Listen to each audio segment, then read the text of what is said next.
Շիրակի մարզի ընդհանուր իրավասությունների դատարանը օգոստոսի 23-ին կհրապարակի Ավետիսյանների 7 հոգանոց ընտանիքի դաժան սպանության մեջ մեղադրվող Վալերի Պերմյակովի դատավճիռը։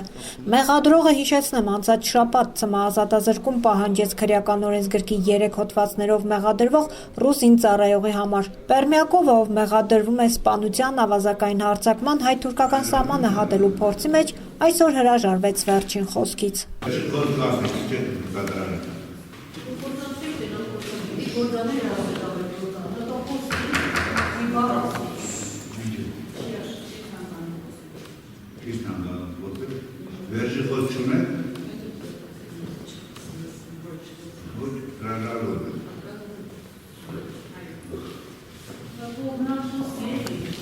Դատարանում ճառով հանդես եկավ տուժողի իրավահաջորդի ներկայացուցիչներից Արթուր Սաքունցը։ Վերջինս մի շարք հանգամանքների վրա դատարանի ուշադրությունը հրավիրեց։ Ըստ նրա, հանցագործությունը բացահայտված չէ, քանի որ Ավետիսյանների ընտանիքի սպանության շարժառիթը բացահայտված չէ։ Թե նախաքննության, թե դատականության չեն բացահայտվել Ավետիսյանների ընտանիքի անդամների սպանության շարժառիթը,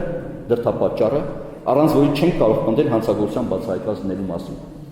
Առնվազն ինձ համար, որպես տուժողի իրավահաջորդի ներկայացուցիչ,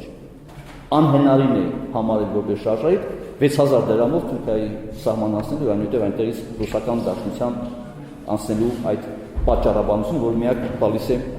ուրեմն Պերմյակովը։ Անդրադառնալով նախաքննությանը, հայտարարեց, որ ռուսական կողմից որևէ մեկը պատասխանատվություն չի կրել, թեկուզ այն հանգամանքի համար, որ Պերմյակովի փախուստից հետո 4 ժամ անց է միայն հայ իրավապահներին այդ մասին տեղեկացվել։ Սաքունցը հատուկ անդրադարձավ նաև այն հանգամանքին, որ նախաքննությունը այլ վարկած չի քննել։ Կատարված հանցագործության համար մեղադրանք է առաջադրել միայն Պերմյակովին, որն էլ նախաքննությամբ հիմնավորվել է նրանով, որ դեպքի վայրից հայտնաբերվել է Պերմյակովի զենքը, զինվորական համազգեստը, 2 ծխախոտի գլանակ եւ վերջինս ինքնախոստովանական ցուցմունքներ է տվել։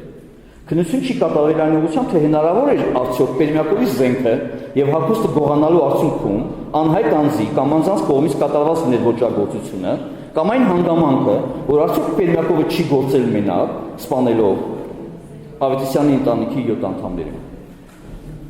Մենք այդ ուղղությամբ քննության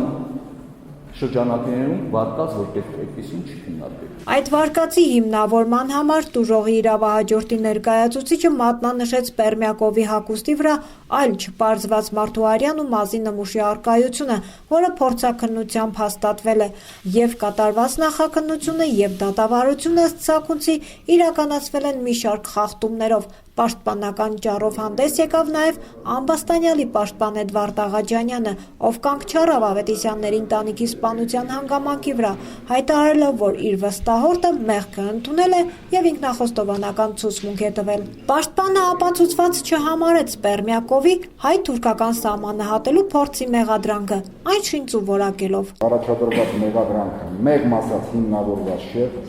շինծու է եւ մտածածի, եւ առաջադրվել է միայն Պերմյակովին առաջադրված մյուս ավելի ծանր մեղադրանքները արհեստականորեն ծանրացնելու, անիմաստ ճոխացնելու եւ դրանց հետ համատեղ այսպես կոչված նույն փաթեթով ձեռքի դատարանում անցկացնելու սղացնելու նպատակով հստակ երևացել է դատաքննության ժամանակ, որի ընթացքում հետ մեղադրանքի կողմի ներկայացված ապացույցների հետազոտման ժամանակ հերկվել է վերջինիս կողմից պետական սահմանը ապօրինի հատելու փորձը։ Աղաջանյանը միջնորդեց դատարանին, որ իր պաշտպանյալը արդարացվի հայ-թուրքական սահմանը հատելու փորձի մասով։ Ի դեպ, Պերմյակովի պաշտպանը անդրադարձավ նաև ռուս ծառայողի պատժի կրման վայրի հարցին, թեև դիրքորոշում չհայտնեց։ Ինչ վերաբերում է Պերմյակովի պատժիժը կրելու վայրին, ապա նկատի ունենալով, որ մեղադրողը իր ճարին վրան չի անդրադարձել, չի նշել, թե որ երկրի, որ քրեակատարողական հիմնարկում վերջինս պետք է կրի իր պատժիժը,